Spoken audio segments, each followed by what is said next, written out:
Você já observou uma criança brincando em silêncio? Talvez ela esteja empurrando um boneco com raiva, jogando blocos no chão ou cuidando de um bichinho de pelúcia machucado. Para muitos adultos, isso parece apenas imaginação, algo inofensivo, uma cena comum da infância. Mas para Melanie Klein, uma das maiores teóricas da psicanálise do século XX, esse tipo de comportamento revela muito mais. Revela, na verdade, o funcionamento mais profundo da mente infantil. Klein via o brincar como uma linguagem tão legítima quanto a fala de um adulto, uma forma direta de acessar o inconsciente, esse território invisível onde vivem nossas emoções mais primitivas, nossos desejos mais confusos, nossos medos mais profundos. E a partir dessa visão, ela revolucionou completamente a psicanálise.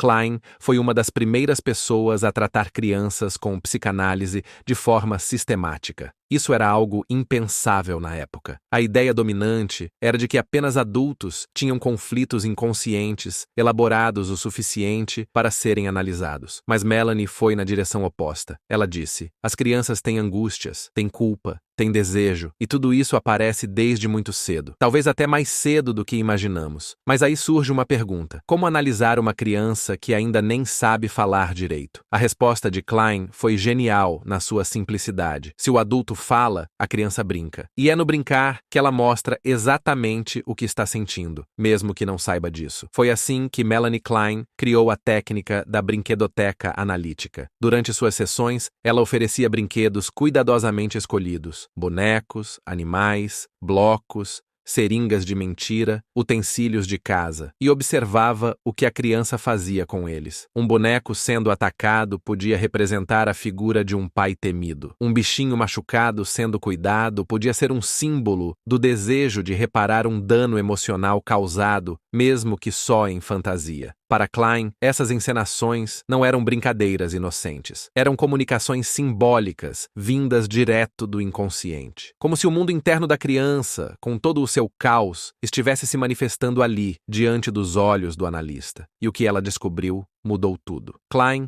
mostrou que o conflito emocional começa muito antes do que se pensava. Desde os primeiros meses de vida, o bebê já enfrenta emoções intensas, contraditórias. Ele ama e odeia ao mesmo tempo, deseja e teme. E para lidar com isso, desenvolve defesas psíquicas que moldam toda a estrutura emocional. Foi a partir dessas observações que ela formulou dois conceitos centrais na sua teoria: a posição esquizoparanoide e a posição depressiva. Essas posições não são fases cronológicas, mas formas de funcionamento mental que todos nós, em algum momento, experimentamos e que, em alguns casos, carregamos para a vida toda. Na posição esquizoparanoide, o bebê ainda não consegue integrar o objeto bom e o objeto mau.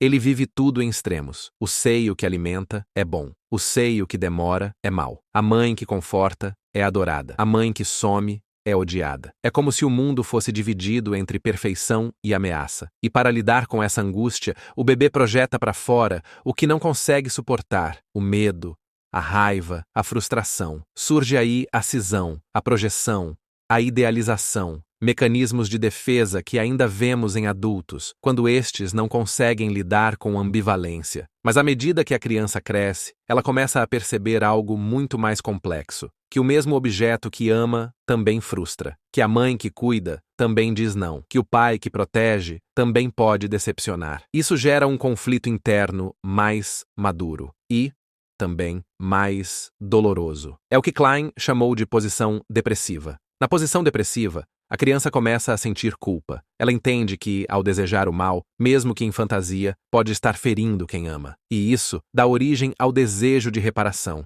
um desejo profundo, legítimo, que nasce do afeto. A criança quer cuidar, proteger, reconstituir o que sente ter destruído. E é nesse momento que nasce a empatia, a ética, a responsabilidade emocional. Não porque alguém ensinou, não porque um adulto mandou, mas porque, internamente, a criança sente que algo precisa ser reparado, que o amor é mais forte que a raiva, que o vínculo precisa ser reconstruído. Essa é a beleza do pensamento de Klein. Ela nos mostra que a moral não nasce da punição. Ela nasce da relação afetiva, da dor de machucar quem se ama e do desejo sincero de cuidar de novo. Ao longo de sua vida clínica, Klein tratou muitas crianças com sintomas graves.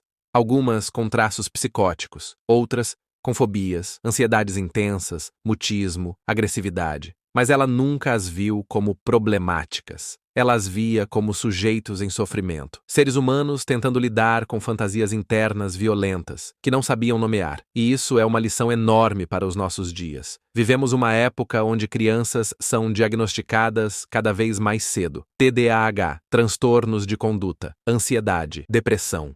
E muitas vezes, ao rotular, deixamos de escutar, de olhar, de entender. Melanie Klein nos convida ao oposto. Ela nos chama a escutar com atenção radical, a olhar para o brincar como linguagem, para o silêncio como sintoma, para a agressividade como defesa. Ela nos ensina que por trás do comportamento visível existe um mundo interno intenso, onde a criança está tentando, do seu jeito, encontrar sentido, proteção, amor. E aqui vem um ponto crucial. A criança não é uma versão simplificada do adulto. Ela é um ser completo, com conflitos psíquicos próprios, com estrutura emocional rica, com capacidade de amar, odiar, reparar, temer, fantasiar, desde os primeiros meses de vida. Compreender isso muda tudo. Muda a forma como educamos, como cuidamos, como tratamos, como acolhemos. E talvez mude também a forma como nos enxergamos. Porque os conflitos que surgem na infância, se não forem compreendidos, se não forem elaborados, se não encontrarem espaço de escuta, podem se cristalizar e nos acompanhar por toda a vida. Ao escutar uma criança, estamos escutando o ser humano em sua forma mais pura, mais intensa, mais vulnerável e também mais sincera. Por isso, a psicanálise de crianças não é só um campo clínico, é um convite à sensibilidade, à escuta verdadeira, à compaixão. E eu te pergunto, você já presenciou uma criança expressar algo profundo, sem dizer uma palavra? Uma atitude, um gesto, um desenho, um silêncio, que dizia mais do que qualquer explicação? Se sim, compartilhe a sua história. Comenta aqui.